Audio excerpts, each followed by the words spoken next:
Assalamualaikum warahmatullahi wabarakatuh. Bismillahirrahmanirrahim. Alhamdulillahirabbil alamin wal 'aqibatu lil muttaqin wa la 'udwana illa 'alal zalimin. Wassalatu wassalamu ala sayyidina Muhammadin wa ala alihi wa ashabihi ajma'in. Asyhadu an la ilaha illallah wa asyhadu anna Muhammadan abduhu wa rasuluhu shadiqul wa'dil amin wa ba'd. Allah memberi tanpa diminta, pasti memberi bila diminta, dan jauh memberikan yang terbaik dari apa yang kita minta. Allah Maha tahu apa yang akan kita minta sebelum kita meminta, dan Allah lebih banyak memberikan yang tidak kita minta dari yang kita minta. Allah lebih banyak memberikan yang tidak kita minta dari apa yang sering kita minta. Allah Maha Pengasih dan Maha Penyayang. Semoga kita semua sekaligus dikasih dan disayang apa yang Allah kasih, bikin hati kita tenang, orang lain jadi senang, dan Allah makin sayang. Ayah bunda, ibu bapak, abang kakak, jamaah salat Isya dan tarawih yang dirahmati Allah Subhanahu wa taala. Ada 5 hidangan menu berbuka puasa yang sepertinya ini dan itu digabungin jadi satu. Yang sepertinya ini tidak boleh ketinggalan di setiap berbuka puasa. Sepertinya rasanya gak jadi buka puasa kalau gak ada menu ini. Yang pertama adalah kurma. Memang tidak ada hadis yang tegas jelas-jelas mengatakan berbukalah dengan yang manis, tetapi Rasulullah mencontohkan berbuka dengan kurma, dan kurma itu manis, sehingga diambil kesimpulan, kalau berbuka harus dengan yang manis, karena itu juga buat pengganti energi setelah seharian tidak makan dan tidak minum. Di Indonesia, karena orang Indonesia kreatif, bukan berbukalah dengan yang manis, tapi berbukalah dengan yang setia, karena yang manis katanya belum tentu setia, katanya begitu. Bapak dan Ibu yang dirahmati Allah Subhanahu wa taala, kurma kudu rajin minta ampun. Kenapa begitu? Nabi Muhammad SAW yang paling mulia, yang paling dicintai Allah, yang paling takut kepada Allah, yang sudah mencapai makom tertinggi puncak spiritual, tapi juga paling hebat ibadahnya, juga istighfarnya, Masya Allah. Dalam sebuah hadis, aku bertobat kepada Allah Subhanahu wa taala 100 dalam sehari. Di hadis yang lain ada yang 70.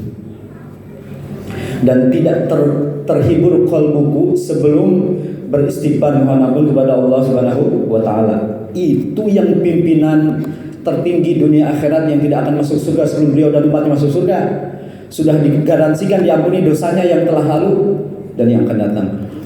Mohon ampunnya sehari 170 sampai 100. Kita yang tidak ada garansi jaminan masuk surga, tabiin bukan, sahabat tidak, nabi apalagi, Al-Quran gak hafal, hadis jauh, harusnya itu sangat banyak istighfarnya, betul.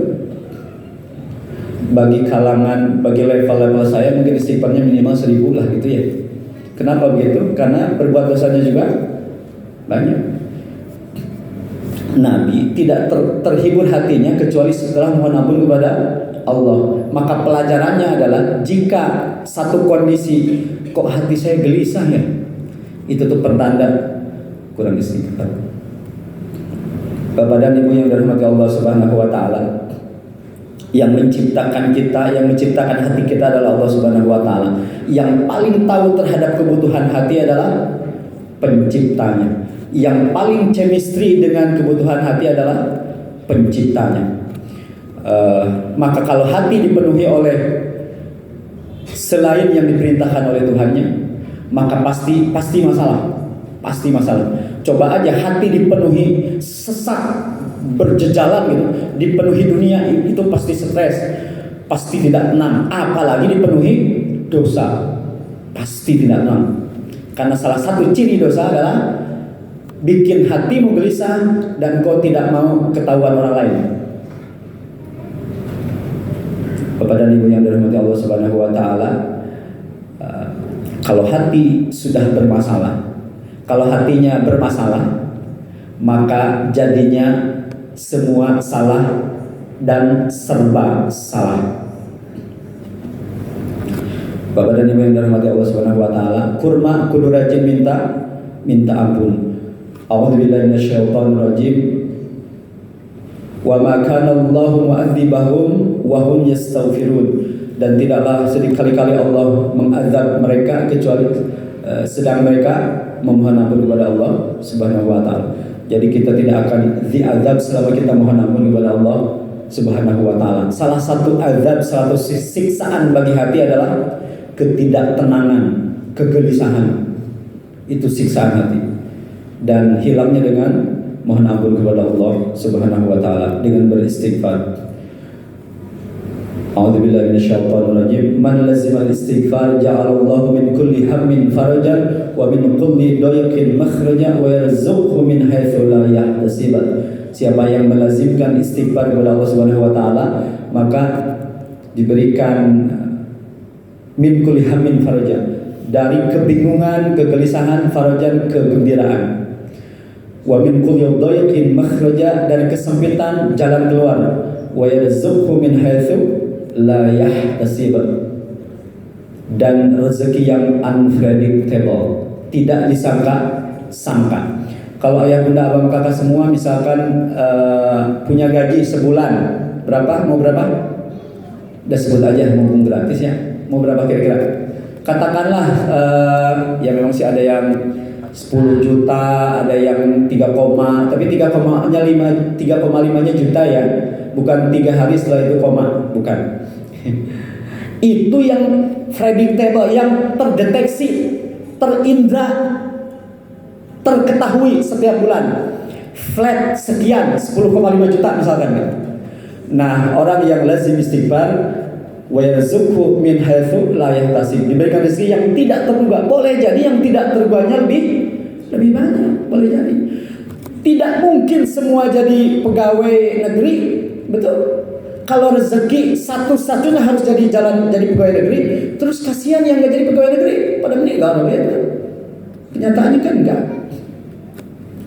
Tidak semua akan jadi pegawai negeri, tapi yang pasti semuanya dijamin rezeki, betul? Salah satunya adalah rezeki yang datang lewat istighfar, mohon ampun kepada Allah Subhanahu wa taala. Yang kedua adalah bakwan. Ini kayaknya menu wajib kayaknya. Bakwan tuh buat kebaikan walau kecil, walau sendirian. Misalnya ke kamar kecil, ke kotak ajaib. Itu kan kotak ajaib ya, bisa merubah suasana wajah orang, betul nggak? Iya. Antara sebelum dan sesudah itu wajahnya beda itu kalau masuk kotak ajaib, toilet maksud saya. Di toilet itu ada apa? Kecoa menggelepar-gelepar karena tisoledat. Tisoledat itu terpleset. Kenapa dia terpleset? Saking dia gembiranya karena lamarannya diterima. Jadi dia ta'aruf yang ketiga harus memutuskan antara yes dan tidak. Ternyata lamarannya diterima. Saking gembiranya terpleset. Masya Allah. Lalu kita masuk ke dalam. Apa yang biasa orang lakukan kalau melihat kecoa sedang menggelepar-gelepar gitu? Ambil sendal lalu dipejretin. Ada yang nanti dipejretin. Ya itulah diselesaikan hidupnya. Ya Allah, itu zalim banget. Kita membunuh kebahagiaan, impian sang kecoa ini. Padahal dia mau menikah, lamarannya diterima. Kita sangat-sangat tidak punya kekecoaan. Wadah Ibu yang dirahmati Allah Subhanahu wa taala, sebetulnya. Ini apa? Ya ini sih sampah ya. Saya dapat dari satu tempat. Ini kecil. Ketika ngambil ini di masjid misalkan, gak ada yang tahu, gak ada CCTV. Wallahi Allah sempurna melihat dan malaikat sempurna mencatat. Boleh jadi yang kecil-kecil ini menjadikan jodoh datang, karir bagus, anak soleh, kan kita nggak tahu tuh. Boleh jadi yang kecil-kecil ini. Termasuk dosa juga demikian. Boleh jadi bukan dosa yang gimana-gimana, hanya dosa kecil boleh jadi itu jadi pengundang azab. Nauzubillah min dzalik. Karena orang tuh terpleset kadang-kadang oleh yang kecil-kecil. Ada seorang karateka, sabuk hitam. Dia meninggalnya bukan fight tarung di atas ring, bukan. Dia meninggalnya terpleset oleh apa? Daun pisang apa? Yaitu pisang apa namanya? Kulit pisang. Susah banget. Kulit pisang. Dia keinjak, kemudian diserele dan dia jatuhnya kebentur kepalanya ke tembok gitu. Dan dia meninggal oleh yang kecil. Maka buatlah kebaikan walau kecil, walau sendirian. Jika ada 1000 orang yang berbuat baik, salah satunya adalah saya. Jika ada 100 orang yang berbuat baik, salah satunya adalah saya. Jika hanya ada 10 orang yang berbuat baik, salah satunya adalah saya. Jika hanya ada 1 orang yang berbuat baik, satu-satunya itu adalah saya. Saya terkesan dengan salah seorang santri khidmat tim support sistem dakwahnya Darut Tauhid. Dia merapikan sendal. Lalu dia bikin tulisan di waktu itu dikumpulin panitia. Kemudian waktu itu saya baca gitu. Dia tulis begini: saya ingin berkontribusi dalam dakwah ini walaupun hanya dengan merapikan sendal. Saya tidak bisa nulis kitab seperti para ulama. Saya tidak bisa angkat senjata seperti orang di Gaza, Palestina. Tidak bisa khutbah ceramah ribuan didengarin banyak orang. Boleh jadi kontribusi saya sederhana ini dicatat sebagai orang yang berkontribusi terhadap dakwah, ikut dalam gerbong dakwah karena saya merapikan sendal ini. Masya Allah. Kan kita berbagi peran, betul kan? Tidak mungkin semua jadi penceramah, nggak mungkin. Lalu yang dengerin siapa? Halo, kenapa saya jadi teriak-teriak begini? Ya, Mbak Wan, buatlah kebaikan walau kecil, walau sendirian. Yang ketiga, kolaborasikan kebahagiaan. Masjid ini hasil kolaborasi banyak orang. Kalau ada yang penyandang dana, ada yang manajemen, ada jamaahnya, ada yang nyiapin segala macam, semua berkolaborasi sehingga spektrum kebaikan itu meluas. Ada yang standby di media, ada yang posting di berbagai sosial media, sehingga spektrum dampak dari kebaikan ini melebar ke banyak tempat. Ini bukan hadis memang. Al-haqqu bilan, kalau nggak salah kalau sahabat, al-haqqu bilan nizam yaglihibul batil binizam. Kebaikan yang tidak terorganisir, yang tidak termanage, yang tidak terkolaborasikan dengan baik, maka akan dikalahkan oleh kebatilan yang dimanage, yang dikolaborasikan oleh banyak pihak, sehingga powernya, sehingga dampaknya, spektrumnya meluas. Yang terakhir adalah S buah. E-nya empati, S-nya syukur, buahnya buat agenda harian.